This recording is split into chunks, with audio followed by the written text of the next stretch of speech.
चलिए स्वागत है आप सभी का beginners to master platform for UPSC CSE by Unacademy. So please download Unacademy in learning app और यहाँ मिलेगा आपको daily live classes, structured course, live test, unlimited access. Unacademy provide करता है आपको इंडिया के top most educator for your dream UPSC and this is all about UPSC subscriptions. So अगर आप यूपीएससी सब्सक्रिप्शंस लेते हैं और आलोक वाईटी कोड का इस्तेमाल करते हैं, ठीक है, तो आपको 10% का रिलैक्सेशन मिल जाएगा। जो 2 साल की फ़ीस आपकी 64,000 की है वो पड़ेगी आपको 57,600 रुपीज़ की, ठीक है। उसी तरीके से बाकी जो भी हैं उन सब में भी आपको 10% का डिस्काउंट मिल जाएगा आलोक वाईटी कोड इस्तेमाल करने के बाद। तो this is all about me, myself Alok Kumar Pathak and I have teaching experience of more than 4 years in current affair and GS. So आज हम देखेंगे अपने 26 जुलाई के जितने भी करंट अफेयर के क्वेश्चंस एमसीक्यू बन सकते हैं एमसीक्यू फॉर्मेट में, उन्हें सॉल्व करने की कोशिश करेंगे और उनसे मोस्ट इंपॉर्टेंट जितने भी पॉइंट्स निकलते हैं उन सभी को हम निकाल लेंगे। और साथ साथ में हम अपना क्या है जो स्टैटिक वाला पोर्शन करते हैं उस स्टैटिक वाला पोर्शन भी जारी रखेंगे, ठीक है। तो चलिए ये पहला क्वेश्चन आपके सामने है, इसे सॉल्व करते हैं। चलिए थोड़ा ध्यान देते हैं इस क्वेश्चन के बारे में कि पहला ऑप्शन पूछ रहा है फाइंड द करेक्ट ऑप्शन। आपसे पूछा है, करेक्ट ऑप्शन पूछ रहा है और इसमें ये कह रहा है कि 1895 में लाला लाजपत राय थे, उन्होंने पंजाब नेशनल बैंक की स्थापना की थी, ठीक है। और ये फर्स्ट इंडियन बैंक था जो पूरी तरीके से इंडियन कैपिटल पे बना था, ठीक है। और ये अभी तक चल रहा है। आप लोग जानते हैं पंजाब नेशनल बैंक के बारे में, ठीक है। तो ये स्टेटमेंट एकदम सही है। देखिए इस तरीके की स्टेटमेंट इनके बारे में पूछी जाती है जो थोड़ी दिक्कत दे देती है। नेक्स्ट है, ये असल में यूपीएससी पहले ही पूछ चुका है, ठीक है। यूपीएससी अपने प्री में पहले ही ये क्वेश्चन, ये लाइन डाल चुका है, ठीक है। और बहुत बच्चों को कंफ्यूज कर चुका है ये कि राय जो हैं वो अमेरिका गए थे 1907 में। यही उन्होंने पूछा था कि अमेरिका कौन गया था, ठीक है। तो 1907 में गए थे और वहाँ पे देखा था कि जो कास्ट सिस्टम है इंडिया में प्रेवलेंट, वैसा ही कुछ वहाँ पे कलर कास्ट सिस्टम है, ठीक है। नेक्स्ट बात करते हैं 1884 में जो तिलक थे उन्होंने फाउंड की थी डेक्कन एजुकेशनल सोसाइटी। कहाँ? पुणे में। ध्यान रखिएगा ये सारे पॉइंट्स आपको ध्यान रहने चाहिए हिस्ट्री में। ये आप देखिए ये था करंट अफेयर में भी है बट है स्टैटिक का पोर्शन, ठीक है। चलिए, और इन्होंने क्या बनाया था, न्यू इंग्लिश स्कूल बनाया था, ठीक है, प्राइमरी स्टडीज़ के लिए। और ये ध्यान रखिएगा फर्ग्यूसन कॉलेज पुणे में, बहुत फेमस कॉलेज है वहाँ का, ठीक है। तो यहाँ ये भी इन्होंने बनाया था, ठीक है। नेक्स्ट फोर्थ स्टेटमेंट देखते हैं, for British Tilak was father of Indian unrest. तो तिलक को क्या बोलते थे वो लोग? Father of Indian unrest. तो यहाँ पे जो आपकी चारों स्टेटमेंट है, चारों की चारों स्टेटमेंट क्या है? आपकी सही स्टेटमेंट है, ठीक है। चलिए, ऑल 4 आर करेक्ट स्टेटमेंट, ठीक। तो वही देखिए सारी स्टेटमेंट से उन्हीं को पढ़ रहे हैं, ठीक है। तिलक के बारे में, लाला लाजपत राय के बारे में अभी क्या हुआ है, एक कोई एनजीओ है उन्होंने क्या किया है, कुछ सेलिब्रेशन टाइप किया है, ठीक है। तो सबसे पहले देखते हैं लाला लाजपत राय जी के बारे में। पंजाब में बॉर्न हुए 1865 में, ठीक है। सेल्फ सफिशिएंट इंडिया की इन्होंने बहुत ज़्यादा बात की। 1895 में इन्होंने पंजाब नेशनल बैंक बनाया। फर्स्ट बैंक था जो पूरी तरीके से इंडियन कैपिटल पे बना था और अभी भी ये वर्किंग में है, ठीक है। अमेरिका गए थे 1907 में और वहाँ पे उन्होंने कलर कास्ट सिस्टम को इंडिया के कास्ट सिस्टम से कंपेयर किया, ठीक है। नेक्स्ट बात करते हैं 1917 में इन्होंने क्या बनाई, इंडियन होम रूल लीग बनाई। कहाँ पे? अमेरिका में। बहुत इंपॉर्टेंट पॉइंट है, इसे ध्यान रखिएगा, ठीक है। इन्हें पंजाब केसरी भी कहा जाता है। और क्या है कि 1928 में स्कॉट जो था ब्रिटिश अफसर था, इसके कहने पे लाठीचार्ज हुआ साइमन कमीशन के विरोध में और इनकी डेथ हो गई थी, ठीक है। तो इसी के लिए बाद में आगे चल के भगत सिंह ने, सुखदेव और राजगुरु ने किसकी हत्या कर दी थी? सॉन्डर्स की। और इसी सॉन्डर्स मर्डर केस में यानी लाहौर कॉन्स्पिरेसी केस में क्या हुआ था, इन्हें फांसी हुई थी, ठीक है। बट ध्यान रखिएगा एक बात यहाँ पे कि मारने गए थे वो स्कॉट को बट मार किसको दिया था? सॉन्डर्स को, ठीक है। चलिए नेक्स्ट बात करते हैं बाल गंगाधर तिलक जी के बारे में, ठीक है।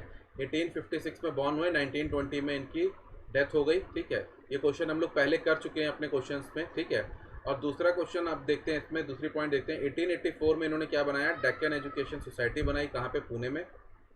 न्यू इंग्लिश स्कूल की स्टैब्लिशमेंट की और साथ साथ में फर्ग्यूसन कॉलेज भी इन्होंने बनाया। तो ध्यान रखिएगा कहाँ पे? ये सब पुणे में है। और ब्रिटिश इन्हें क्या कहते थे? फादर ऑफ इंडियन अनरेस्ट कहते थे। दो अखबार इन्होंने लिखे हैं, ठीक है, दो वर्क्स हैं इनके, केसरी, और ये मराठा नहीं है, इसको ध्यान रखिएगा, महारट्टा है, ठीक है, महारट्टा, ठीक है। चलिए नेक्स्ट क्वेश्चन आपके सामने है, इसे सॉल्व करने की कोशिश कीजिए। साइंस एंड टेक का ये पोर्शन है।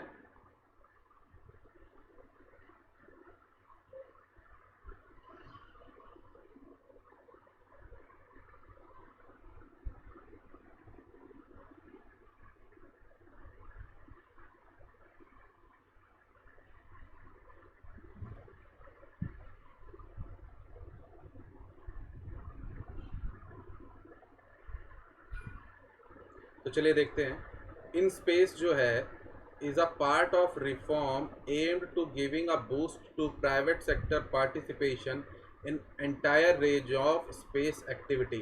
एकदम सही स्टेटमेंट है ये, ठीक है।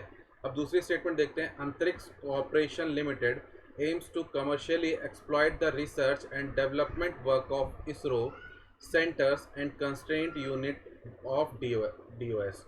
तो ये गलत स्टेटमेंट है। अंतरिक्ष कॉर्पोरेशन क्या करती है, जो भी इनके सामान होता है उन्हें बेचती है, ठीक है। इसकी क्या है, मार्केटिंग कंपनी है, समझ सकते हैं आप, ठीक है। नेक्स्ट है, new India space limited is a marketing arm of ISRO for promotion of commercial exploitation of space product, technically consultancy services and transfer of technology developed by ISRO. तो ये असल में यहाँ पे आप एक काम कीजिए, इस ऑप्शन को हटा दीजिए, ठीक है। तो आपका केवल करेक्ट आंसर क्या बनेगा, आपका बनेगा सी, ठीक है। तो ध्यान रखिएगा, आपकी सेकंड और थर्ड दोनों ऑप्शन आपके गलत हैं। यहाँ से आप जो ये थर्ड ऑप्शन है इसको हटा दीजिएगा, ध्यान रखिएगा इस पॉइंट को, ठीक है। ये वाला यहाँ पे नहीं है, इसको थोड़ा करेक्ट कर लीजिएगा, ठीक है, करेक्शन कर लीजिएगा यहाँ पे।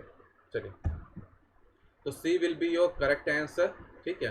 तो union cabinet has approved Indian national space promotion and authorization center in space to provide level playing field for private companies to use Indian space infrastructure। ठीक है, क्या करेगा, बूस्ट करेगा प्राइवेट सेक्टर की पार्टिसिपेशन इन स्पेस एक्टिविटी, ठीक है। Friendly regulatory environment provide कराएगा, supply driven होगा। ये सब कीवर्ड्स इस्तेमाल रखिएगा, ठीक है, मेंस में लिखने टाइम बड़ा मस्त काम आता है। नेक्स्ट है, न्यू स्पेस इंडिया लिमिटेड क्या करती है, एडमिनिस्ट्रेटिव कंट्रोल किसके पास है, इसका डिपार्टमेंट ऑफ स्पेस पे।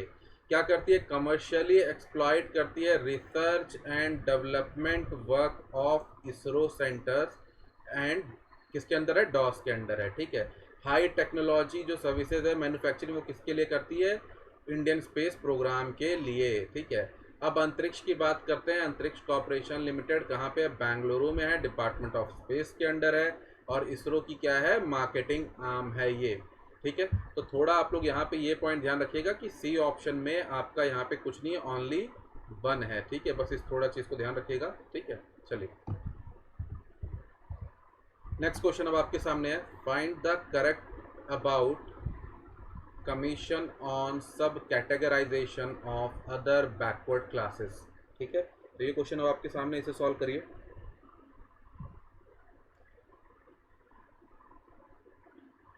तो चलिए पहला देखते हैं। पहली चीज़ कहता है, the commission was constituted under article 350 of the constitution.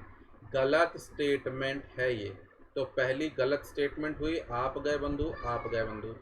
Supreme court in Indira Sahani case and others versus union of India case 1992, बहुत इंपॉर्टेंट केस है, आपको इंदिरा सहानी केस, ये आपको ध्यान रखना है। Has observe that there is no constitutional और legal bar on state categorizing OBC as backward और मोर बैकवर्ड। मतलब ये है कि इसके ऊपर कोई बाउंडेशन नहीं है स्टेट के ऊपर कि वो ओबीसी को और ज़्यादा कैटेगराइज कर सकते हैं कि नहीं, ठीक है। अब बात करते हैं last point, there is no categorization in central list of OBC as so far, ठीक है।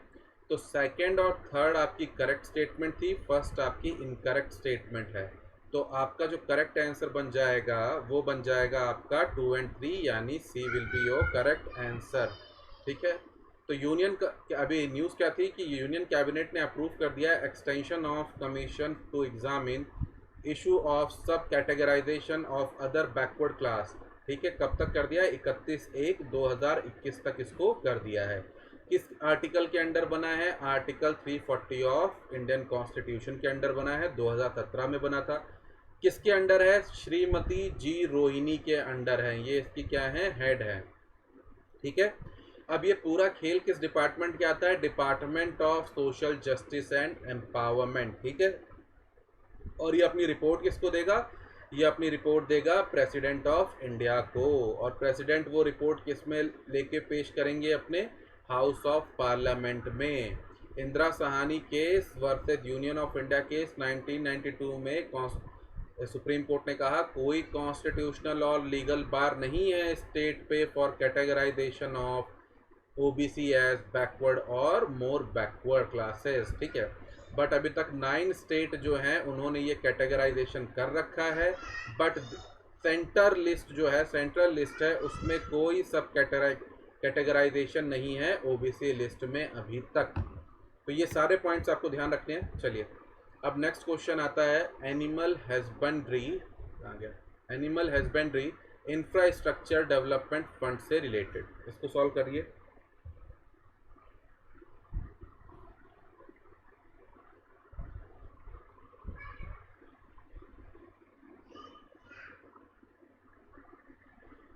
चलिए देखते हैं। पहला पॉइंट ये कहता है कि cabinet committee on economic affair ने अप्रूव किया है सेटिंग करने के लिए AHIDF का, जिसकी कॉस्ट होगी 1500 करोड़ रुपए फाइनेंस किए जाएंगे। 1500 करोड़ नहीं होंगे, 1500 करोड़ तो चिल्लर होते हैं, 15,000 करोड़। ठीक है, ये क्या करेगा? प्रमोट करेगा इंफ्रास्ट्रक्चर डेवलपमेंट इन्वेस्टमेंट डेयरी में, मीट में, प्रोसेसिंग में, एनिमल फीड प्लांट में। सेकेंड सही है। थर्ड देखते हैं, जो बेनिफिशियरीज होंगे उन्हें 40% देना होगा इनिशियल अमाउंट, और 60% क्या होगा? उन्हें लोन के थ्रू मिल जाएगा। तो ये गलत है, ये 10% है, ये 90% है। तो 1 और 3 जो है आपका जो केवल 2 है वो क्या है? केवल करेक्ट आंसर है, यानी सी। ठीक है, तो cabinet committee on economic affair ने animal husbandry infrastructure development fund को रिलीज किया है, मतलब बनाने की बात की है। 15,000 करोड़ रुपए का होगा। आत्मनिर्भर भारत के अंडर आएगा, जो 20 लाख करोड़ दिए जा रहे हैं उसी के अंडर आएगा। ठीक है, उसी में से दिया जाएगा। डेयरी मीट प्रोसेसिंग में इस्तेमाल किया जाएगा।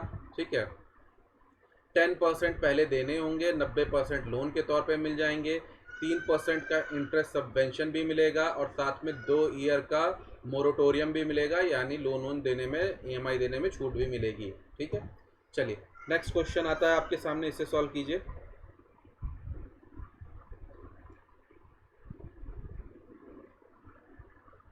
कि अतिरापली हाइड्रो इलेक्ट्रिक प्रोजेक्ट जो है वो कहाँ है? कर्नाटका में है। इसे नियाग्रा ऑफ इंडिया भी कहा जाता है। ठीक है, और कदार ट्राइब जो हैं वो केरला में रहती है। ठीक है, ये कुछ पॉइंट्स हैं आपके सामने, आपको इसे सॉल्व करना है। ठीक है, तो ये सारे मोस्ट इंपॉर्टेंट पॉइंट्स होते हैं। देखिए, जितने भी मोस्ट इंपॉर्टेंट पॉइंट्स हैं, ठीक है, किसी भी करंट अफेयर की न्यूज़ के, ठीक है, उसी को MCQ के फॉर्म में अगर आप करते रहेंगे तो आपको पहले से पता रहेगा कि इस वाली जो मतलब जो ये वाला फैक्ट है, ठीक है, या जो भी ये वाला चीज़ है, इसमें यहाँ पे चेंजेस किए जा सकते हैं। तो मुझे ये वाला पॉइंट ध्यान रखना है। तो इस तरीके से हमारा ये इनिशिएटिव चलता रहेगा। तो अगर आप करते रहेंगे तो बहुत अच्छा रहेगा आपके लिए। ठीक है, तो चलिए पहली बात करते हैं। Athirappilly hydro electric project Karnataka में है, गलत बात, ये केरला में है। नियाग्रा ऑफ इंडिया कहा जाता है, सही बात। कदार ट्राइब केरला में है, एकदम सही बात। तो सी आंसर आपका क्या हो जाएगा? सही आंसर हो जाएगा। ठीक है, तो केरला गवर्नमेंट ने इसे क्या किया है? प्रपोज कर दिया है, अतिरापल्ली हाइड्रो इलेक्ट्रिक प्रोजेक्ट। ठीक है, कहाँ पे है? ये ध्यान रखिएगा, चलाकुड्डी रिवर पे है। देखिए, अब आप बोलेंगे कि ये सब मैंने क्वेश्चन में क्यों नहीं डाला, ये सब भी तो इंपॉर्टेंट है। ठीक है, मैं आपको लगातार बताता आ रहा हूँ क्या होता है, एक दिन में जितने मोस्ट इंपॉर्टेंट बनते हैं वो बनते हैं। ठीक है, फिर ये सारे जितने मोस्ट इंपॉर्टेंट पॉइंट है, ये आगे के दिन में आपको न्यूज़ जो है, ये क्वेश्चंस जो है अलग फॉर्मेट में मिलेंगे।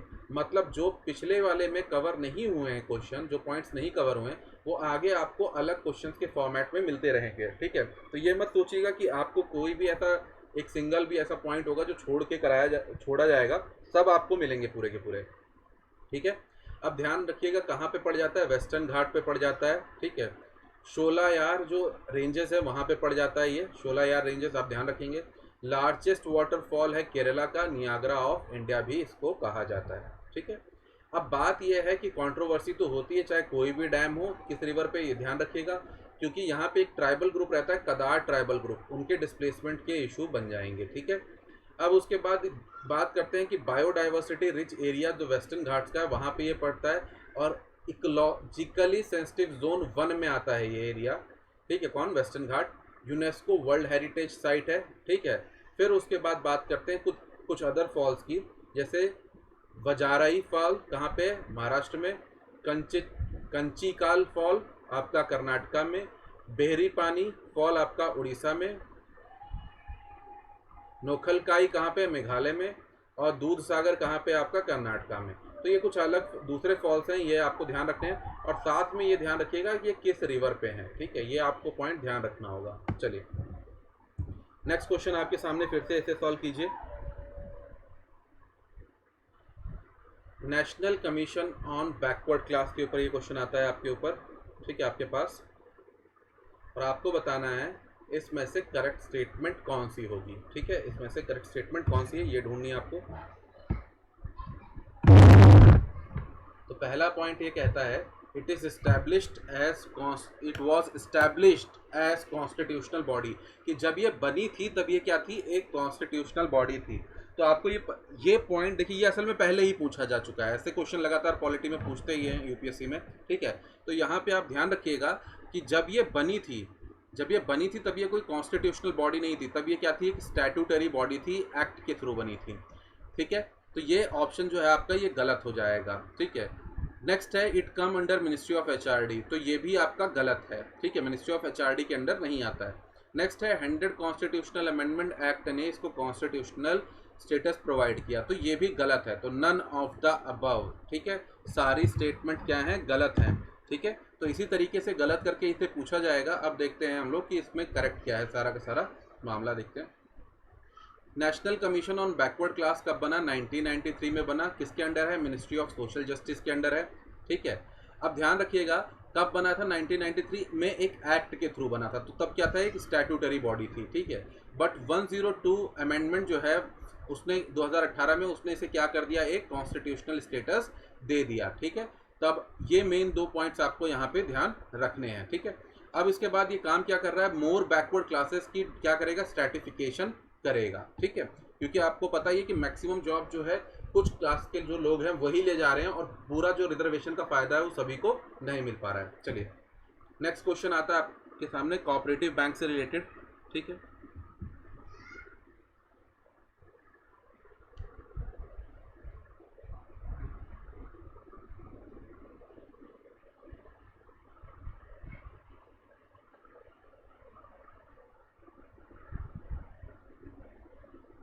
चलिए तो अभी देखिए ये क्वेश्चन थोड़ा ना आपकी कन्फ्यूजन वाला बनेगा, ठीक है, कन्फ्यूजन वाला है, ठीक है। तो अभी थोड़े दिन और इसे चलने दीजिए, बट मैंने डाल दिया है यहाँ पे, ठीक है, ताकि आपको थोड़ा पॉइंट यहाँ पे ध्यान रहे, जितना ध्यान रख पाएँ, ठीक है।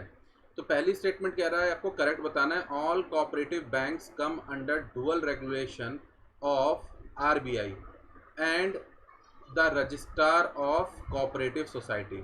तो पहले ये सही थी स्टेटमेंट, बट अभी करंट अफेयर की वजह से ये क्या हो गया है? ये चेंज हो गया है, ठीक है। तो ये अभी के हिसाब से गलत हो जाएगी, क्योंकि अब तो पूरा रेगुलेशन किसके पास आ जाएगा? आरबीआई के पास आ गया है। फिर उसके बाद है urban multi state cooperative comes under direct supervision of RBI. अब ये सही बात हो गई है, ठीक है। तो केवल करेक्ट स्टेटमेंट अभी के हिसाब से क्या हो जाएगी? करंट के हिसाब से बी हो जाएगी, ठीक है। चलिए तो देखिए अभी गवर्नमेंट एक क्या की है, सेंट्रल गवर्नमेंट एक ऑर्डिनेंस लेके आई है, जिसमें उसने क्या किया? अर्बन और मल्टी स्टेट कोऑपरेटिव बैंक है उन्होंने डायरेक्ट ले आई है किसके अंडर? आरबीआई के अंडर, ठीक है, उसके सुपरविजन के अंडर। क्योंकि पंजाब महाराष्ट्र कोऑपरेटिव बैंक में क्या हुआ था? बहुत बड़ा फ्रॉड हुआ था, ठीक है। अब क्या है? पहले तो ये क्या थे? ड्यूअल रेगुलेशन के अंडर आते थे, आरबीआई और रजिस्टर कोऑपरेटिव सोसाइटीज के अंडर, बट अब किसके अंडर आएंगे? आरबीआई के अंडर ही आएंगे डायरेक्ट पूरी तरीके से, ठीक है। चलिए कुछ 1-2 पॉइंट और देखते हैं कि जो कोऑपरेटिव बैंक होते हैं ये किसके अंडर बनते हैं? कोऑपरेटिव सोसाइटी एक्ट के अंदर रजिस्टर्ड होते हैं, ठीक है, 2002 के अंडर।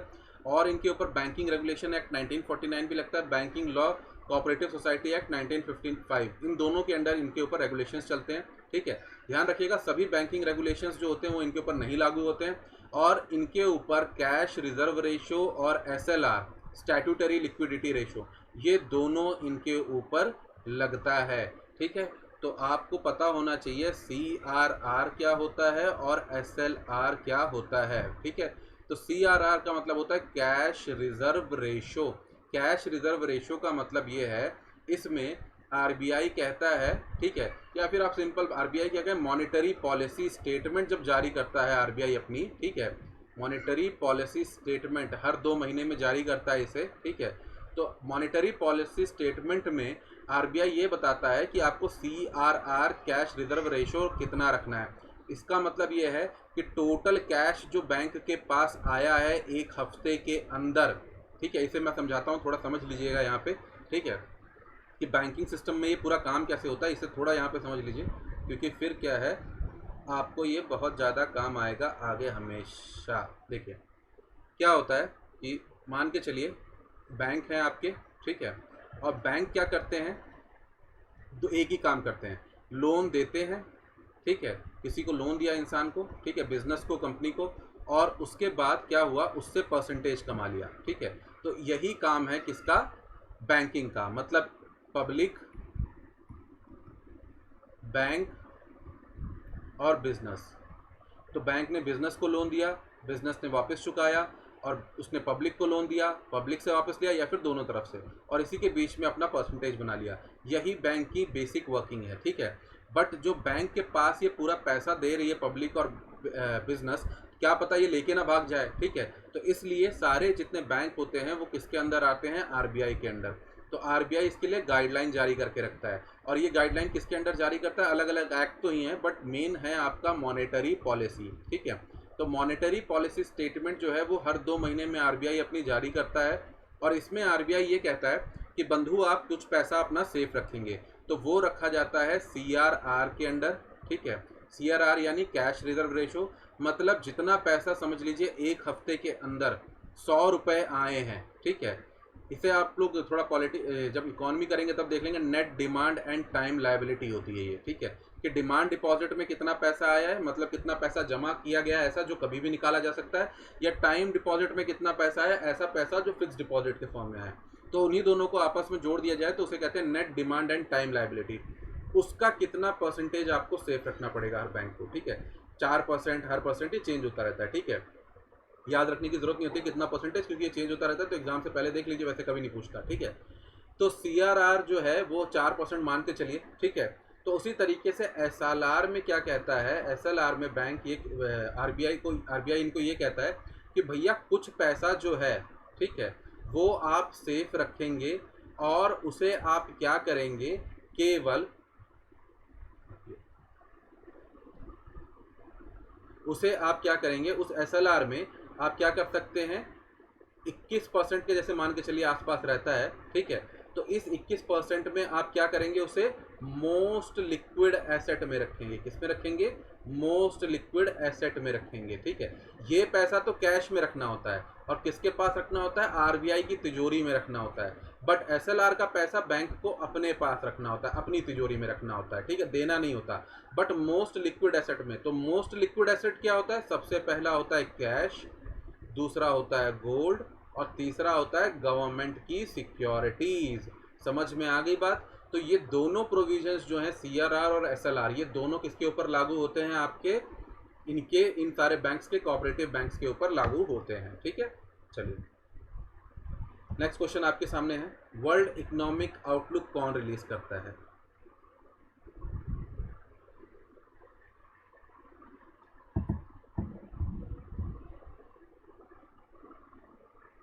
तो वर्ल्ड इकोनॉमिक आउटलुक कौन को रिलीज करता है, WTO करता है, IMF करता है, UN करता है, OECD करता है। तो कौन करता है इसे, IMF करता है, इंटरनेशनल मॉनेटरी फंड, ठीक है। तो ये इसे रिलीज करता है, IMF रिलीज करता है, ठीक है। तो इसे कौन करता है, IMF रिलीज। ध्यान रखिएगा 2 बार करता है साल में, अप्रैल और अक्टूबर में, ठीक है। चलिए नेक्स्ट है ग्लोबल एजुकेशन मॉनिटरिंग रिपोर्ट। ये कौन पब्लिश करता है, ठीक है। WHO करता है, UN करता है, वर्ल्ड बैंक करता है, यूनेस्को करता है। कौन करता है, यूनेस्को करता है, ठीक है। चलिए नेक्स्ट क्वेश्चन अब आपके सामने है, ये सॉरी यूनेस्को है यहाँ पे।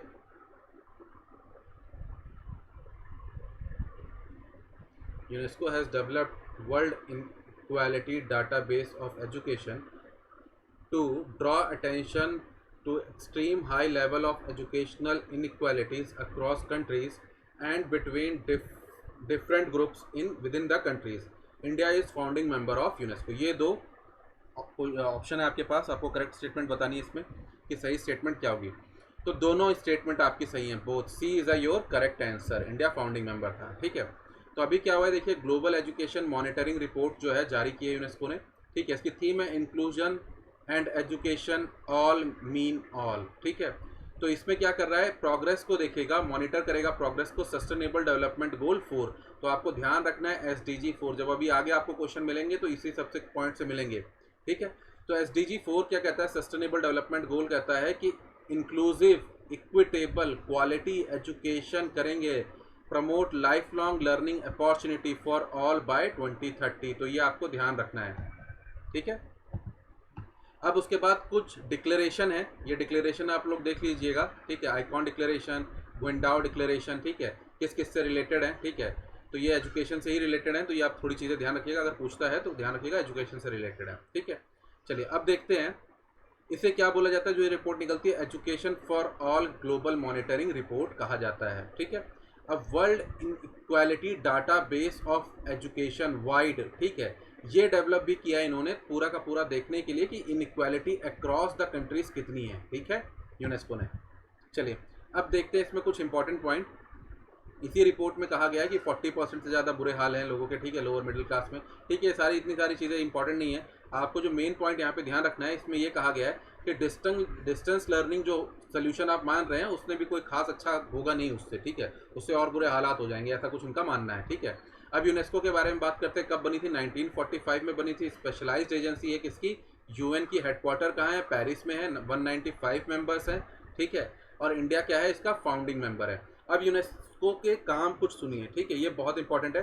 देखिए इस तरीके से पूछ लेगा कि यूनेस्को किस किस में काम करती है, तो पीस एंड सिक्योरिटी में करती है, इंटरनेशनल कोलैबोरेशन में करती है, एजुकेशन, साइंटिफिक, कल्चरल रिफॉर्म्स में करती है, ठीक है, और यूनिवर्सल रिस्पेक्ट फॉर जस्टिस में, रूल ऑफ लॉ में, ह्यूमन राइट में, ठीक है, along with the United nation charter, ठीक है। तो ये सारे पॉइंट्स आप ध्यान रखिएगा कि इन सब चीज़ों में क्या करती है, यूनेस्को काम करती है। इस तरीके का क्वेश्चन पूछ लेते हैं कि इनमें से कौन सा मैंडेट जो है वो नहीं है यूनेस्को का। चलिए नेक्स्ट क्वेश्चन आपके सामने है,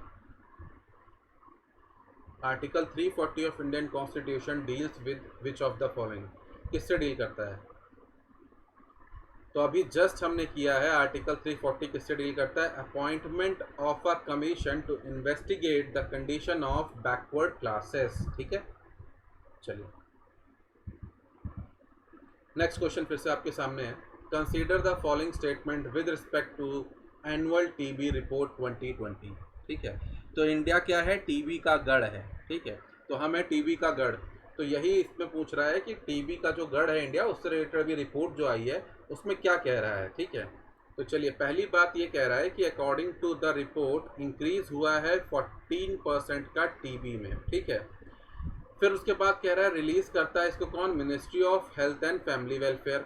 और ये कह रहा है कि the category of larger state with more than 50 lakh population में ये सारे स्टेट हैं, ठीक है, are awarded as best performing state. ये गलत है बंधु, ठीक है। तो फर्स्ट मतलब B1 और 2 आपकी करेक्ट स्टेटमेंट, अभी देखेंगे सारे पॉइंट्स।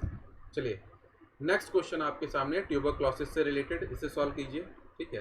टीबी को देखिए अच्छे से पढ़ना होगा क्योंकि टीबी से रिलेटेड बहुत सारे क्वेश्चंस आते रहते हैं, ठीक है। तो पहली चीज़ ये कहता है it is caused by bacteria and it is curable and preventable, एकदम सही है। It spread from person to person through air, ये भी एकदम सही है। फिर isoniazid and rifampicin are first line anti TB drug, तो ये भी आपका सही है। तो करेक्ट आंसर आपका हो जाएगा D 1, 2 एंड 3। तो चलिए देखते हैं, ministry of health and family welfare ने क्या किया, रिसेंटली रिलीज किया है एनुअल टीबी रिपोर्ट, ठीक है। और इसके साथ और भी चीज़ें की, आपको ध्यान रखना है निक्षय सिस्टम, इसमें क्या किया जाता है, टीबी पेशेंट्स को क्या दिया जाता है, पैसे दिए जाते हैं, ठीक है, फाइनेंशियल सपोर्ट दिया जाता है। इसमें कहा गया भैया 40% इंक्रीज हुआ है, ठीक है, निक्षय सिस्टम की बात हुई है, ठीक है। चलिए नेक्स्ट आगे देखते हैं, पॉइंट। डॉट्स जो होता है वो किसके लिए रहता है, इन्हीं के लिए रहता है, टीबी के पेशेंट्स के इलाज के लिए, ठीक। एयरबॉर्न बैक्टीरिया होता है कॉज्ड बाय माइकोबैक्टीरियम ट्यूबरक्लोसिस, ठीक है, ये ध्यान रखिएगा। निक्षय पोषण योजना जो है डायरेक्ट बेनिफिट ट्रांसफर है, nutritional support for TB patients. Next कुछ ये इंपॉर्टेंट पॉइंट्स ध्यान रखिएगा, ये आगे आपको एमसीक्यू में मिलेंगे ही मिलेंगे।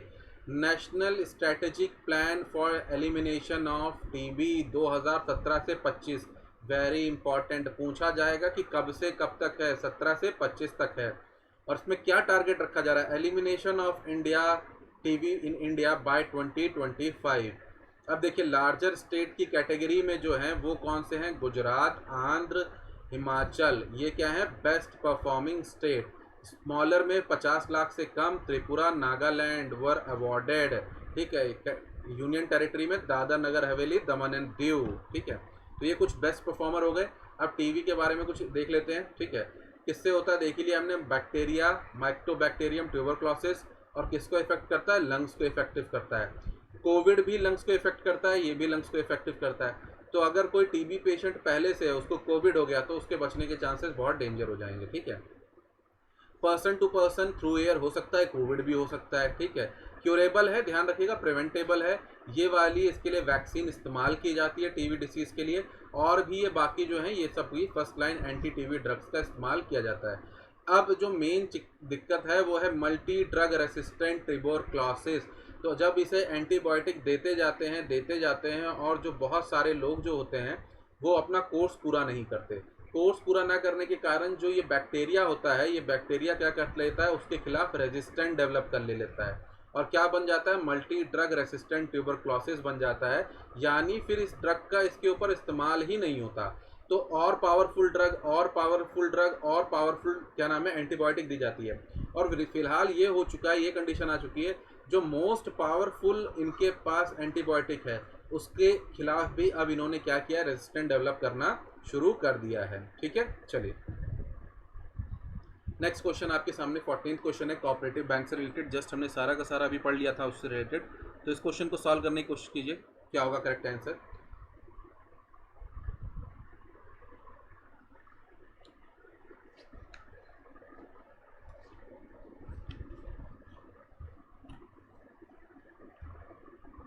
चलिए तो पहला इसमें पॉइंट ये कह रहा है कि ये जो गवर्न होते हैं ये कैसे होते हैं, बैंकिंग रेगुलेशन एक्ट 1949 और बैंकिंग लॉ एक्ट 1955। तो हाँ ठीक है, ये स्टेटमेंट तो एकदम सही है। दूसरी कहता है they are not required to maintain CRR and SLR, ये गलत है, हमने कर लिया बहुत अच्छे से कि मेंटेन करना होता है। तो पहली स्टेटमेंट ही केवल करेक्ट होगी आपकी, ठीक है, ए। नेक्स्ट क्वेश्चन 15th क्वेश्चन है, पिछले दिन की करंट अफेयर से निकला हुआ है, ठीक है। तो आपको बताना है, अगर 25 तारीख की वीडियो आपने देखी होगी तो आप इसे कर लेंगे आराम से, कि ये फॉलोइंग सैटेलाइट नेविगेशन सिस्टम है किस कंट्री का है, आपको ये बताना है, करेक्ट मैच आपको बताना है, ठीक है, ठीक है, इसका करेक्ट है। तो चलिए अगर आप देखेंगे तो ये हुआ इसका, ये हुआ इसका, ठीक है, और गैलीलियो तो इसका है ही नहीं, तो फिर हो गया सब गलत, ठीक है। इनका तो GPS है, तो सारे के सारे गलत, नन ऑफ द अबव, ठीक है। चलिए नेक्स्ट क्वेश्चन है, अभी देखिए क्या हुआ है, IMF ने परचेजिंग पावर पैरिटी के ऊपर रिपोर्ट निकाली है, ठीक है, इंटरनेशनल कंपैरिजन प्रोग्राम के अंडर, ठीक है। तो उससे रिलेटेड ये क्वेश्चन है, पढ़ा होगा आपने, तो इसे सॉल्व करने की कोशिश कीजिए कि क्या इसमें सारे इंपॉर्टेंट पॉइंट्स यहाँ पे दे दिए गए हैं। तो चलिए देखते हैं, पहला पॉइंट ये कहता है IMF ने रिलीज किया है new purchasing power parity for reference year 2017, ठीक है। और सॉरी आपको ध्यान रखना है, क्या बताना है, इनकरेक्ट स्टेटमेंट, ये ध्यान रखिएगा, ठीक है। और इंडिया ने इसमें 3rd पोजीशन अटेंड की है as the term of purchasing power parity, US और चाइना के पीछे, ठीक है। अब बात करते हैं, जब PP ऑफ इंडियन रुपी पर US dollar at GDP is greater than exchange rate of US dollar to Indian rupee, और लास्ट कहते हैं, लास्ट स्टेटमेंट ये मैं समझाता हूँ, फिर उसके बाद इसी से सब समझ जाएंगे। PP is a rate at which currency of one country would have to be converted into the another country to buy the same amount of goods and services in each country. ठीक है, तो चलिए समझते हैं क्या होता है आपका परचेजिंग पावर पैरिटी। तो आपको ये समझना होगा पहले कि परचेजिंग पावर पैरिटी क्या होती है। ठीक है, तो देखिए मान के चलिए अभी हम लेके चलते हैं पहले दो चीज़ें समझिए। एक तो होता है एक्सचेंज रेट, क्या होता है एक्सचेंज रेट, और दूसरा हम समझेंगे परचेजिंग पावर पैरिटी। ठीक है, तो अभी मान के चलते हैं $1 जो है उसकी कीमत है, मान के चलिए एक्सचेंज रेट अगर लेके चलें तो 80 रुपये। ठीक है, तो $1 अगर आप इंडिया में लेके आते हैं चेंज कराते हैं तो आपको 80 रुपये मिलते हैं। ठीक है, तो ये हो गया एक्सचेंज रेट। तो अगर आप एक्सचेंज रेट बोलेंगे इंडिया और रुपीज़ और डॉलर के बीच में कितना हो जाएगा, 1:80 हो जाएगा। ठीक है, 80 का हो जाएगा हिसाब किताब। अब बात करते हैं purchasing power parity. Purchasing power parity का मतलब ये है कि कोई भी प्रोडक्ट ले लीजिए, जैसे ये कोका कोला की बोतल ले लीजिए, ठीक है, या फिर मैकडी का बर्गर ले लीजिए। ठीक है, तो अब देखिए इसकी यूएस में कॉस्ट कितनी है और इंडिया में कॉस्ट कितनी है। तो मान के चलिए ये आपको कोका कोला की बोतल मिल रही है वहाँ पे, ठीक है, कोका कोला क्या थम्स अप कर देते हैं, कुछ तूफानी करते हैं। ठीक है, तो ये बोतल आपको मान के चल रही है वहाँ पे $1 की मान लीजिए, और आपको बर्गर मिल रहा है वहाँ पे $1 का सिंपल वाला आलू टिक्की वाला। अब ये इंडिया में बोतल आपको मिल रही है कितने रुपए की, 29 रुपए की या 30 रुपए की मान के चलो, और ये बर्गर आपको कितने का मिल रहा है, 30-35 रुपए का। अगर आप मैकडी वैकडी जाके देखेंगे तो आपको कुछ ऐसा ही देखने को भी मिलेगा। ठीक है, तो भैया देखा जाए तो सेम चीज जो है वो $1 की है। ठीक है, कहाँ पे, यूएस में, मतलब कितने रुपए की है, 80 रुपए की है, बट इंडिया में तो ये 30 रुपए की है। ठीक है, तो असल में देखा जाए तो परचेजिंग पावर पैरिटी का मतलब क्या, वर्ड को अगर आप तोड़ेंगे, परचेजिंग पावर, खरीदने की ताकत, क्या कहेंगे इसे, खरीदने की ताकत। तो अगर आप देखें खरीदने की ताकत के रिस्पेक्ट में, ठीक है, रुपए की कीमत जो है वो असल में $1 की कितनी आ रही है, 30-35 है, तो हम ऑन एन एवरेज 32 रुपए आ रही है। इस एग्जांपल से लेके चलते हैं, तो पीपी के टर्म में $1 कितना हो जाएगा, 32 रुपए। अब इस 32 रुपए के हिसाब से जीडीपी में कन्वर्जन कर दीजिए और फिर उसके बाद रैंकिंग निकाल दीजिए। तो इसे कहते हैं परचेजिंग पावर पैरिटी। तो इसके हिसाब से देखा जाए तो इंडिया कौन से नंबर पे है, 3rd नंबर पे है। तो 4th स्टेटमेंट बंधु एकदम सही है। ठीक है, तो ये एकदम सही है, तो मतलब क्या नहीं है, इनकरेक्ट नहीं है, 4th मैंने डाला ही नहीं, चलिए कोई बात नहीं। अब उसके बाद देखते हैं, ये केवल एक जानकार स्टेटमेंट थी, जानने के लिए थी, ठीक है, पता होना चाहिए। अब देखते हैं 3rd स्टेटमेंट। अगर पीपीपी की बात करें तो इंडियन रुपी जो है वो क्या है, कह रहा है ज़्यादा है, नहीं ये गलत स्टेटमेंट है, तो it is a incorrect statement. ठीक है, नेक्स्ट है इंडिया 3rd है, ये सही स्टेटमेंट है, और ये क्या है, IMF नहीं निकालता इसको, तो ये भी गलत स्टेटमेंट है। 1 और 3 यानी करेक्ट आंसर क्या हो जाएगा आपका, सी हो जाएगा। ठीक है, तो किसने निकाली है ये बात आप ध्यान रखिएगा, ये कौन निकालता है, ये निकालता है आपका वर्ल्ड बैंक निकालता है। ठीक है, कौन निकालता है, वर्ल्ड बैंक निकालता है। ठीक है, तो इंडिया एंड ICP में क्या है, इंडिया सभी राउंड में भाग लेता है, 3rd नंबर पे आ चुका है, 6.7 है वर्ल्ड की जीडीपी में, ग्रॉस डोमेस्टिक प्रोडक्ट के हिसाब से। एक्सचेंज रेट वाला पॉइंट मैंने करा दिया। एशिया पैसिफिक रीजन में आम बात है चाइना के बाद 2nd नंबर पे होगा, और पीपीपी से रिलेटेड जो भी पॉइंट थे ये भी हमने कर लिए। ठीक है, चलिए चलिए स्टूडेंट, यहाँ पे जितने भी हमारे बंधु लोग, जितने भी क्या नाम है, जो हमारा था करंट अफेयर का MCQ था, ठीक है, वो सब हम लोग खत्म कर चुके हैं। अब हम लोग अपने स्टैटिक पोर्शन पे आ जाते हैं। ठीक है, जो हम लोग स्टैटिक करते आ रहे हैं, तो अगर हम देखें स्टैटिक में अभी तक हम लोगों ने क्या स्टार्ट किया था, अपना पॉलिटी स्टार्ट कर रखा है। ठीक है, तो पॉलिटी में जो अभी तक हम लोगों ने पढ़ा है वो सबसे पहले हमारा कौन कौन सा टॉपिक हो चुका है ये हम देख लेते हैं। तो सबसे पहले हमारा हो चुका है प्रीएम्बल ऑफ इंडियन कॉन्स्टिट्यूशन। ठीक है, सेकंड हो चुका है हमारा मेकिंग ऑफ इंडियन कॉन्स्टिट्यूशन, और 3rd हम कर चुके हैं हिस्टोरिकल बैकग्राउंड। तो हम ये 3 टॉपिक कर चुके हैं अपने किसमें, पिछली क्लासेस में। तो प्लीज़ पिछली क्लासेस देख लीजिए, तो आपका ये तीनों टॉपिक्स भी वहाँ पे हो जाएंगे, और जितना मैंने कराया है उसमें मोर देन सफिशिएंट है। ठीक है, लक्ष्मीकांत पूरी कवर है, तो इसके बाद लक्ष्मीकांत कवर करने के बाद NCERT भी हम लोग कवर कर लेंगे, इसी में जितने भी मोस्ट इंपॉर्टेंट चीज़ें जाननी होंगी उससे रिलेटेड, और MCQ की अलग से सीरीज़ आपकी चलेगी। अभी कुछ 3-4 टॉपिक और हैं, जब ये 4-5-6 जो टॉपिक हैं ये सब एक साथ जब हो जाएंगे तब एक ही पूरा MCQ आपको मैं कराऊंगा, पूरा इन सभी सबसे रिलेटेड। ठीक है, तो आप इसे प्लीज़ पढ़ते रहिए। रेफरेंस बुक आप लोग क्या इस्तेमाल करेंगे, लक्ष्मीकांत। ठीक है, ध्यान रखिएगा, लक्ष्मीकांत ही इस्तेमाल करनी है, आपके लिए मोर देन सफिशिएंट है ये। ठीक है, तो चलिए, अब जो हम आज का टॉपिक करने जा रहे हैं वो है थोड़ा अलग सा, ठीक है, और उसका नाम है आपका प्यारा सा हमारा अमेंडमेंट इन इंडियन कॉन्स्टिट्यूशन।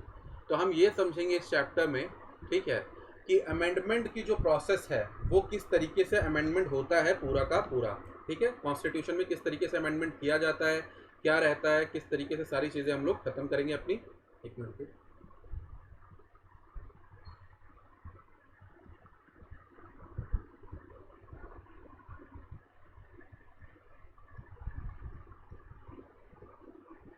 चलिए, तो मैं जितने पॉइंट्स आपको समझाते चल रहा हूँ, देखिए पॉलिटी में हर चीज़ रटने की ज़रूरत नहीं है कि आपको हर चीज़ लाइन टू लाइन रट लेनी है।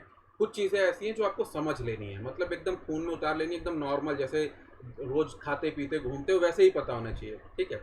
तो पहली चीज़ आपको ध्यान ये रखनी है कि जो इंडियन कॉन्स्टिट्यूशन है हमारा, ना तो वो फ्लेक्सिबल है, फ्लेक्सिबल मतलब कि इतना इतना कमज़ोर है कि उसे जैसे मन करे वैसे बदला जा सकता है, ठीक है, और ना तो रिजिड है पूरी तरीके से, ठीक है, कि उसमें कोई बदलाव ही नहीं किया जा सकते। तो जैसे अगर फ्लेक्सिबल कॉन्स्टिट्यूशन की बात करें तो हम लोग ब्रिटिश कॉन्स्टिट्यूशन की बात करते हैं, यूके का कॉन्स्टिट्यूशन, ठीक है। वहाँ के कॉन्स्टिट्यूशन में पार्लियामेंट चाहे जो चाहे बदलाव लाए, कोई रोक टोक नहीं है, मतलब वहाँ की पार्लियामेंट, ठीक है, कुछ भी कानून ला सकती है, ठीक। ऐसा कहा जाता है, एक बहुत अच्छा स्टेटमेंट है कि ब्रिटिश पार्लियामेंट सब कुछ कर सकती है सिवाय एक लड़के को लड़की बनाने के, ठीक है, और एक लड़की को लड़का बनाने के, ठीक है। तो एक कॉन्स्टिट्यूशनल एक्सपर्ट की ये स्टेटमेंट है, ठीक है। बट रिजिड कॉन्स्टिट्यूशन में अगर आप एग्जांपल लेके चलते हैं तो हम लेके चलते हैं किसका, यूएस का, जिसमें बदलाव करना बहुत ज़्यादा मुश्किल है, ठीक है। तो ये दोनों पॉइंट आपको ध्यान रखने हैं कि इंडियन कॉन्स्टिट्यूशन है ना तो वो भाई ज़्यादा रिजिड है, ठीक है, कि बहुत ज़्यादा स्ट्रांग है, एकदम बदलाव ही नहीं हो सकते, या ना तो बहुत ज़्यादा फ्लेक्सिबल है कि जो मन चाहे उसमें बदलाव कर दिए, ठीक है। चलिए, अब बात करते हैं, एक एक पॉइंटर्स में लिखता चलूंगा, बस पॉइंटर्स आप समझते चलिएगा, मेन पॉइंटर्स में लिखूंगा, बाकी चीज़ें मैं समझाऊंगा। आर्टिकल जो 368 है इंडियन कॉन्स्टिट्यूशन का, जो आपके किस पार्ट में आता है, पार्ट 20 में, ठीक है। पार्ट 20 में जो आर्टिकल 368 है इंडियन कॉन्स्टिट्यूशन का, ये डील करता है अमेंडमेंट इन इंडियन कॉन्स्टिट्यूशन, कि इंडियन कॉन्स्टिट्यूशन में जो अमेंडमेंट किया जा सकता है उससे रिलेटेड क्या क्या प्रोविजंस हैं, ठीक है। तो ये सारी बात कौन डील करता है, आर्टिकल 368 ऑफ इंडियन कॉन्स्टिट्यूशन, ठीक है। तो उसकी पूरी प्रोसीजर्स, पूरा तरीका उसमें बताया गया है, ठीक है। चलिए, नेक्स्ट पॉइंट आपको ध्यान रखना है कि देखिए, अगर अमेंडमेंट कर सकते हैं तो क्यों ना अमेंडमेंट करके सब कुछ ही बदल दिया जाए। अगर ऐसा कर दिया जाएगी तो पूरी पूरी चीज़ जो है वो खराब हो जाएगी।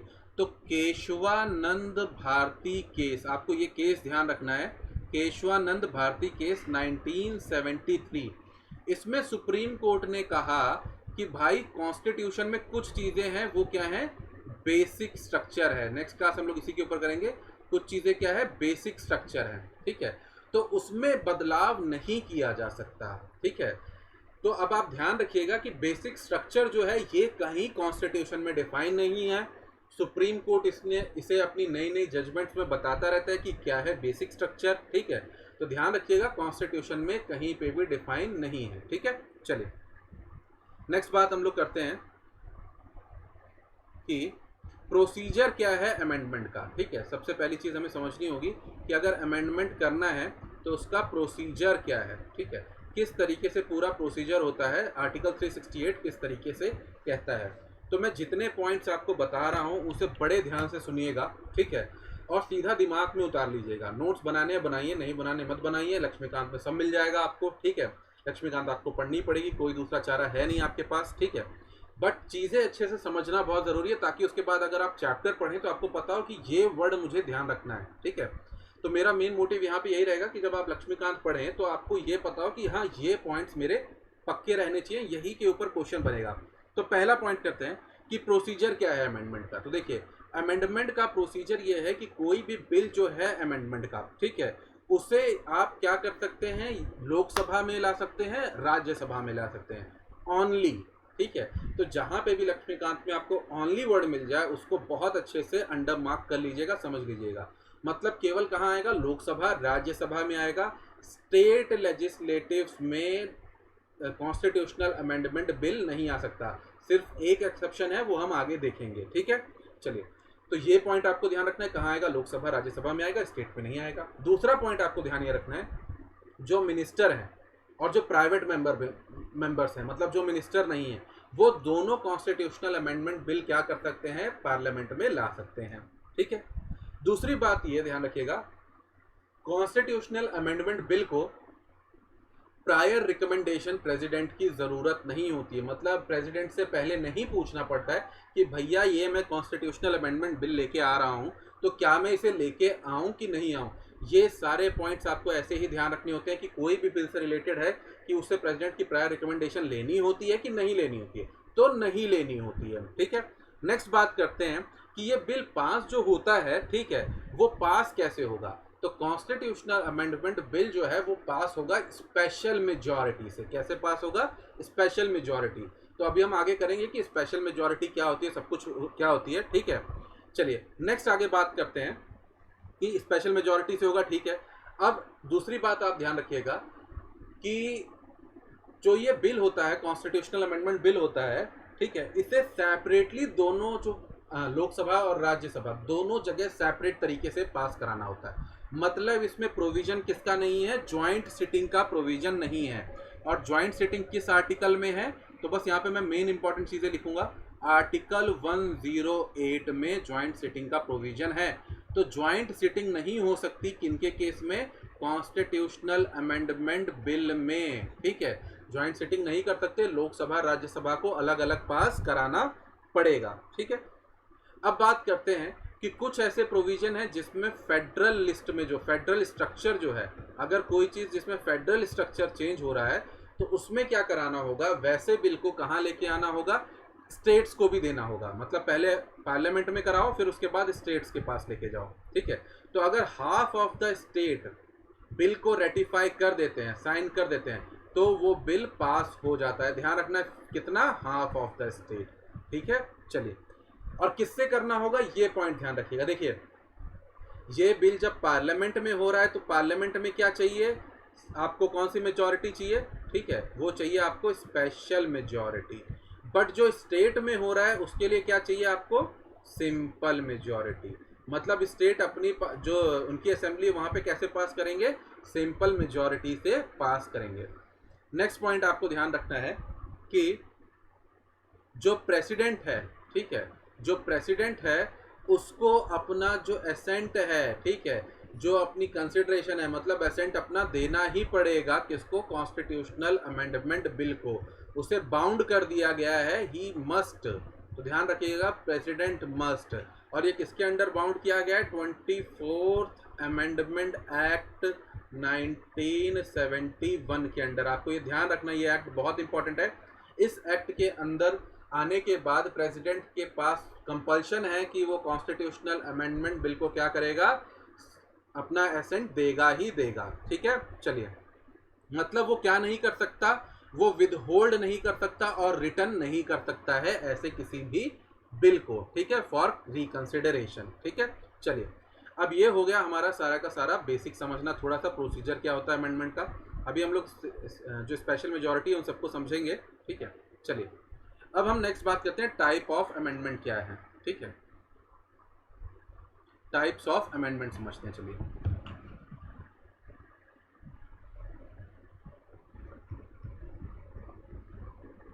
Types of amendment.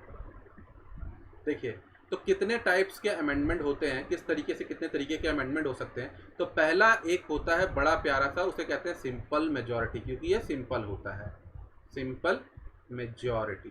तो सिंपल मेजॉरिटी का मतलब ये होता है member of the majority of members of house present and voting.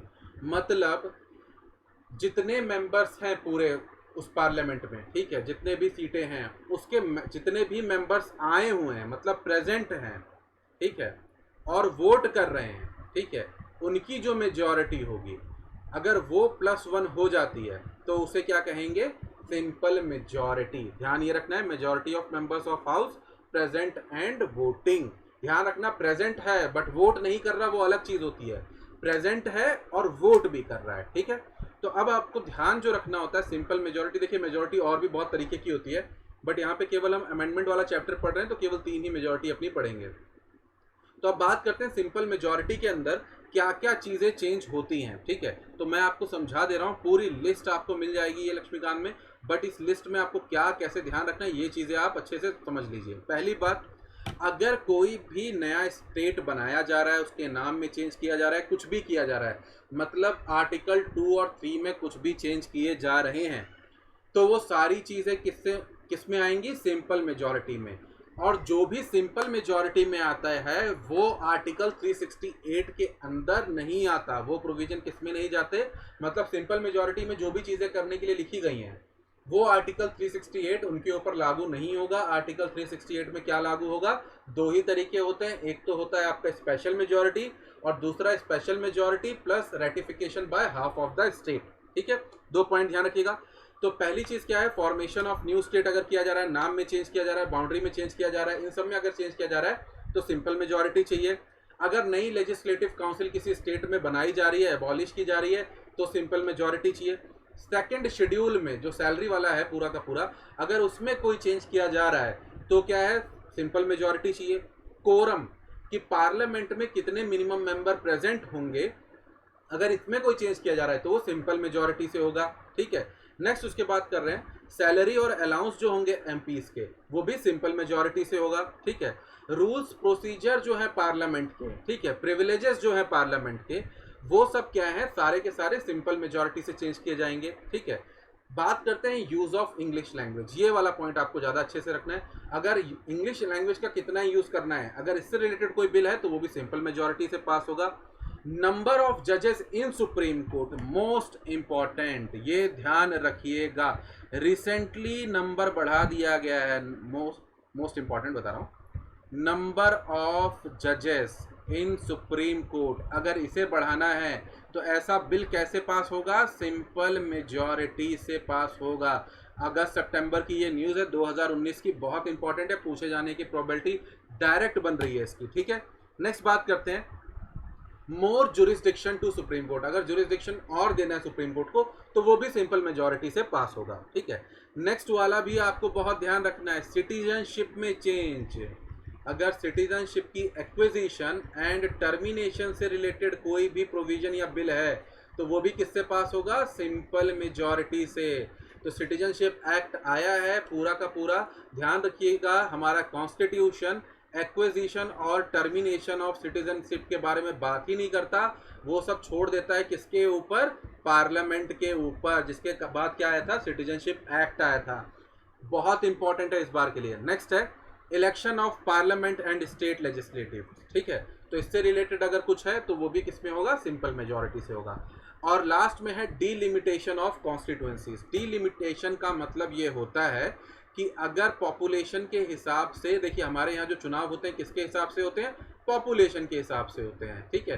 तो कितनी पॉपुलेशन तो बढ़ रही है, तो अगर मान के चलिए 10 लाख की हम पॉपुलेशन लेते हैं और एक एमपी चुनते हैं, ठीक है, मान के चलिए, तो अगर इसी एरिया में 20 लाख हो जाए तो 2 एमपी चुनने चाहिए ना, तो इसी को कहा जाता है डीलिमिटेशन ऑफ कॉन्स्टिट्यूएंसी, कॉन्स्टिट्यूएंसी का बंटवारा, ठीक है।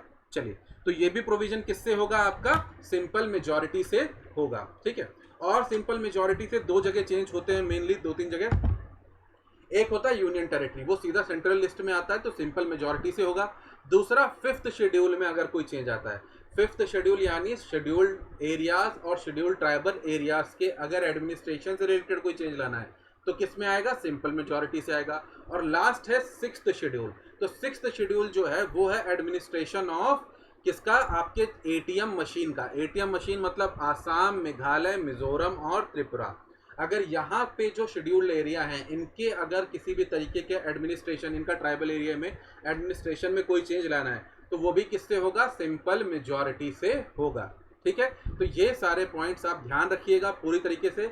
इससे रिलेटेड अगर आपको पीडीएफ चाहिए होगी, ठीक है, तो हैंड रिटन नोट्स जो है मेरे, ठीक है, वो आपको मिल जाएंगे अगर आपको चाहिए होंगे, ठीक है।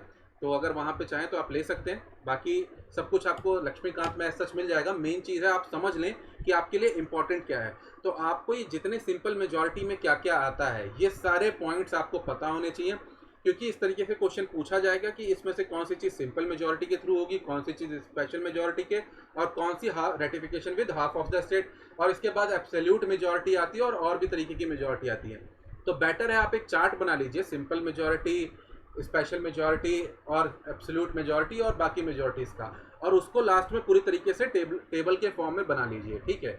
और फिर उसे उस तरीके से रिवाइज करना एग्जाम से जस्ट एक दिन पहले या फिर एग्जाम में जब जा रहे हो, ठीक है। चलिए, तो अब हमारा हो गया सिंपल मेजोरिटी। अब हम बात करते हैं सिंपल मेजोरिटी के बाद अब हम बात करते हैं स्पेशल मेजोरिटी क्या होती है।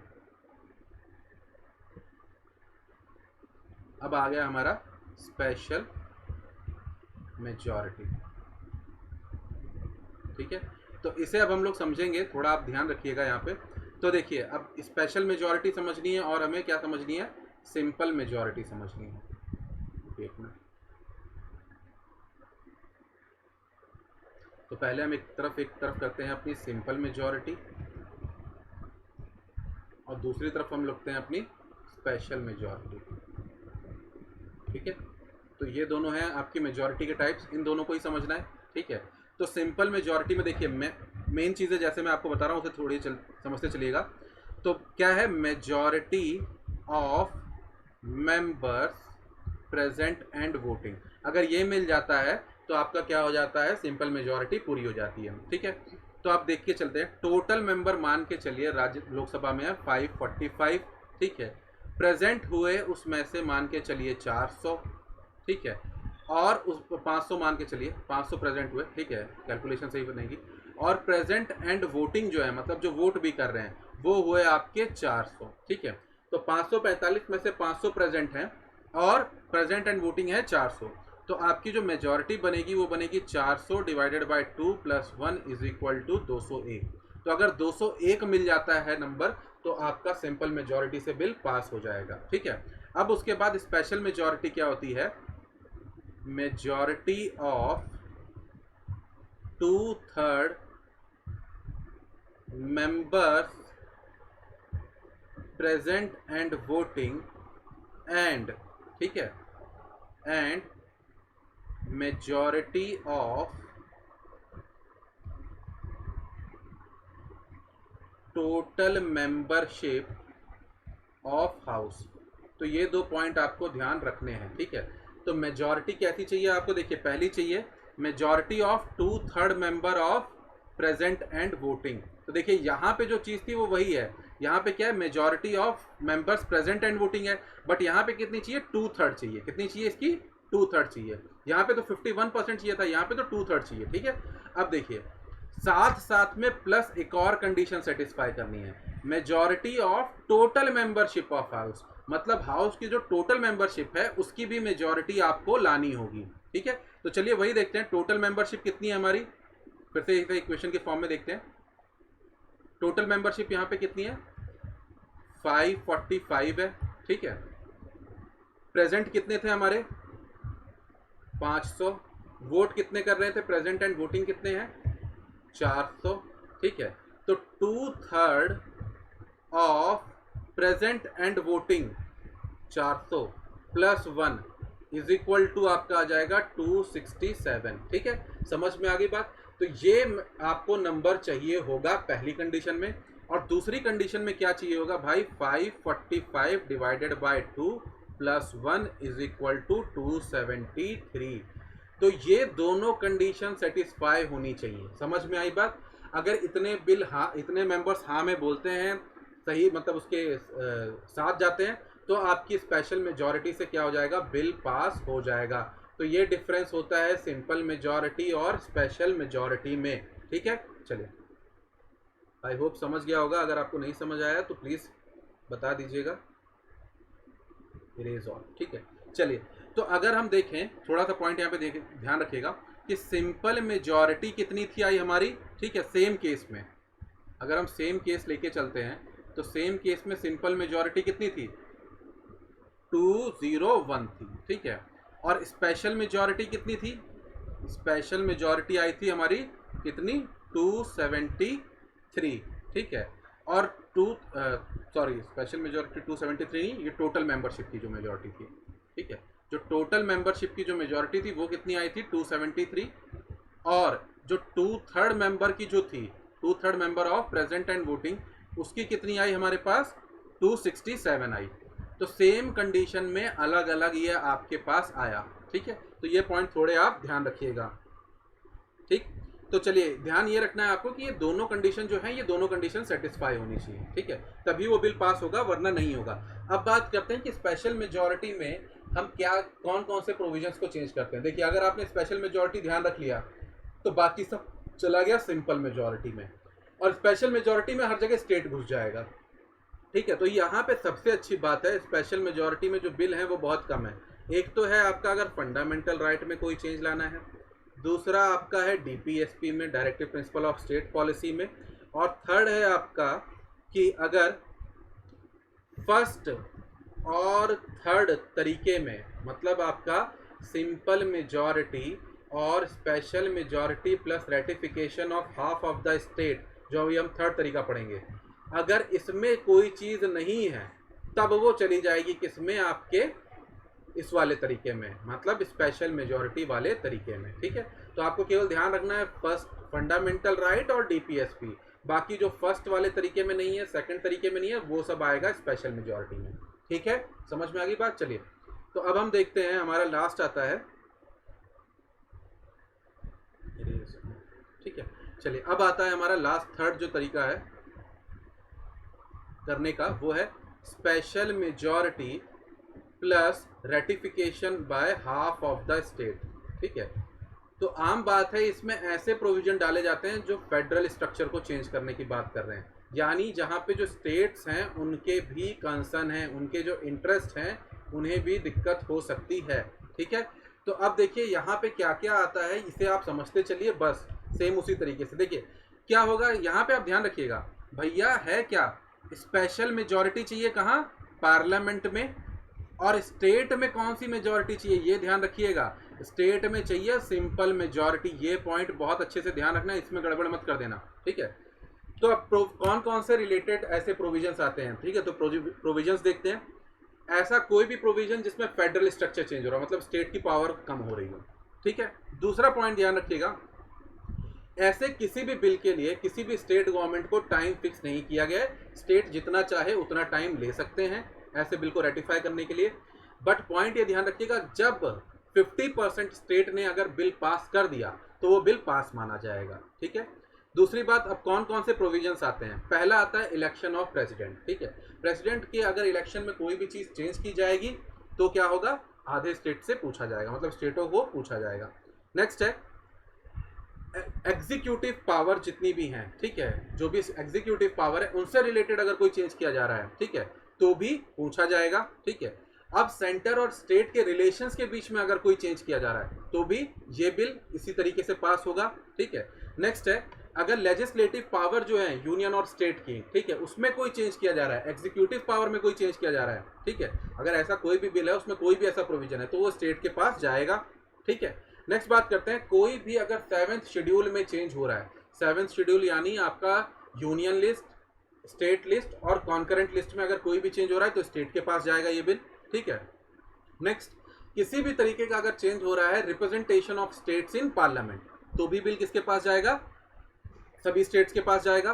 ठीक है, और अगर किसी भी तरीके का चेंज किया जा रहा है आर्टिकल 368 के अंदर खुद, ठीक है, तो भी बिल किसके पास जाएगा, स्टेट्स के पास जाएगा। तो आप ये ध्यान रखिएगा, थर्ड वाले तरीके में तो हर जगह जहां स्टेट दिख जाएगा वो सब में है, सिंपल मेजॉरिटी में सिंपल तरीके हैं, स्पेशल मेजॉरिटी में दो चीज़ें ध्यान रखनी है। ठीक है, तो इस तरीके से आप इसका डिवीजन कर सकते हैं आराम से। ठीक है, चलिए अब हम बात करते हैं कुछ क्रिटिसिज्म के बारे में। ठीक है, कि क्या क्या क्रिटिसिज्म है। देखिए पहला क्रिटिसिज्म ये है कि यूएस से जब भी आप क्रिटिसिज्म करेंगे तो क्या करेंगे, यूएस और ब्रिटिश को दोनों को, दो कॉन्स्टिट्यूशन को आपको साथ लेके चलना है, यूएस और ब्रिटिश कॉन्स्टिट्यूशन। ठीक है, यूएस में रिटन है, ब्रिटिश में अनरिटन कॉन्स्टिट्यूशन है, तो उन दोनों के कॉन्स्टिट्यूशन में जो भी है इंडिया में क्या है क्या नहीं है बस उसको रिलेट करके चलना है। तो देखिए इंडिया में कोई स्पेशल बॉडी नहीं है कॉन्स्टिट्यूशनल अमेंडमेंट्स लाने के लिए, यूएस में है।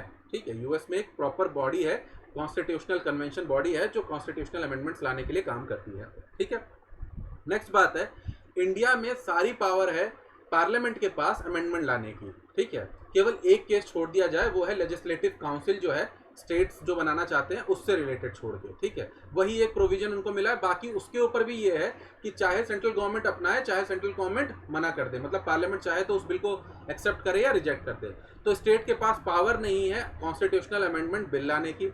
बट यूएस में स्टेट कॉन्स्टिट्यूशनल अमेंडमेंट बिल ला सकते हैं, ठीक है।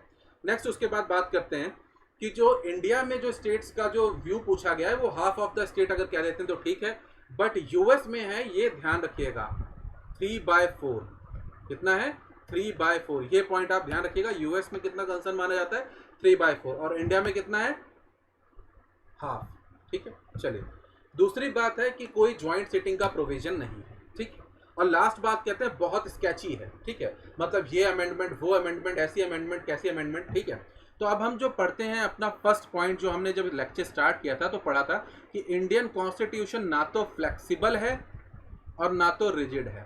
तो आप इसे समझिए कि फ्लेक्सिबल और रिजिड कैसे, दोनों ही नहीं है। फ्लेक्सिबल इसलिए नहीं है क्योंकि स्पेशल मेजॉरिटी वाला प्रोविजन है और स्टेट वाला प्रोविजन है जो करना थोड़ा मुश्किल है, और रिजिड इसलिए नहीं है क्योंकि सिंपल मेजॉरिटी वाला प्रोविजन है। समझ में आ गई बात? तो इस तरीके से ना तो पूरी तरह फ्लेक्सिबल है ना पूरी तरीके से रिजिड है, दोनों का मिक्स है, ठीक है। अब हम कुछ महान हस्तियों के बारे में बात करते हैं कि उन्होंने अमेंडमेंट प्रोसेस जो है इंडियन कॉन्स्टिट्यूशन की उसके बारे में उनके विचार क्या हैं। तो सबसे पहले एक महान व्यक्ति KCVR, ठीक है, WHEARE, ध्यान रखिएगा ये पूरा एक नाम है, ठीक है, KCVR। इन्होंने कहा गुड बैलेंस है फ्लेक्सिबिलिटी और रिजिडिटी का। अब आप बोलोगे ये स्टेटमेंट क्या पूछी जाएगी? देखिए यूपीएससी नहीं पूछेगा, स्टेट पीसीएस ये एक स्टेटमेंट पूछते हैं और स्टेट पीसीएस के तो सबसे प्यारे स्टेटमेंट होते हैं ये, ठीक है। तो स्टेट पीसीएस ये स्टेटमेंट पूछते हैं, यूपीएससी नहीं पूछता, बहुत रेयर में कोई पूछ लिया। बट आप इन स्टेटमेंट का इस्तेमाल कहाँ करेंगे? जब भी आप जीएस पेपर 2 में क्या लिखेंगे, आंसर लिखेंगे या फिर ऐसे या फिर कहीं पे भी कुछ लिखते हैं मीन्स में, तब उनकी स्टेटमेंट आपके काम आ जाती है, ठीक है। जवाहरलाल नेहरू ने कहा कि अगर रिजिड और परमानेंट कॉन्स्टिट्यूशन बना देंगे तो क्या होगा, नेशन की ग्रोथ रुक जाएगी। तो आप इन सबको कोट के तौर पे इस्तेमाल कर सकते हैं, ठीक है। नेक्स्ट है BR अम्बेडकर ने कहा कि हमने जो कॉन्स्टिट्यूशन का जो अमेंडमेंट का प्रोसेस दिया है बहुत ज़्यादा सिंपल है और फिजिबल है, ठीक है। नेक्स्ट है KCVR ने कहा कि इसमें बहुत वैरायटी देखने को मिलती है और ये रेयरली कहीं देखने को मिलती है। नेक्स्ट है ग्रैनविल ऑस्टिन, ठीक है, इन्होंने कहा ये कॉम्प्लिकेटेड दिखता तो है बट ये केवल क्या है, डाइवर्स है, ठीक है। तो ये सारे पॉइंट आपको ध्यान रखने हैं। और एक सबसे जबरदस्त आखिरी पॉइंट आप सुन लीजिए बस, कि कॉन्स्टिट्यूशनल अमेंडमेंट एक्ट, ठीक है, ऑर्डिनेंस के थ्रू नहीं लाया जा सकता है। ये बात आप ध्यान रखिएगा, किसके थ्रू नहीं लाया जा सकता? ऑर्डिनेंस के थ्रू नहीं लाया जा सकता है, ठीक है। समझ में आ गई बात? चलिए, सो आज के लिए इतना काफ़ी है, ठीक है। So thank you, best of luck, बने रहिए साथ में। तो आगे और चलते रहेंगे, जैसे ये लेक्चर्स हमारे ख़त्म हो जाएंगे तो हम लोग क्या करेंगे, MCQ सारे के सारे करेंगे, ठीक है। तो thank you, best of luck, take care.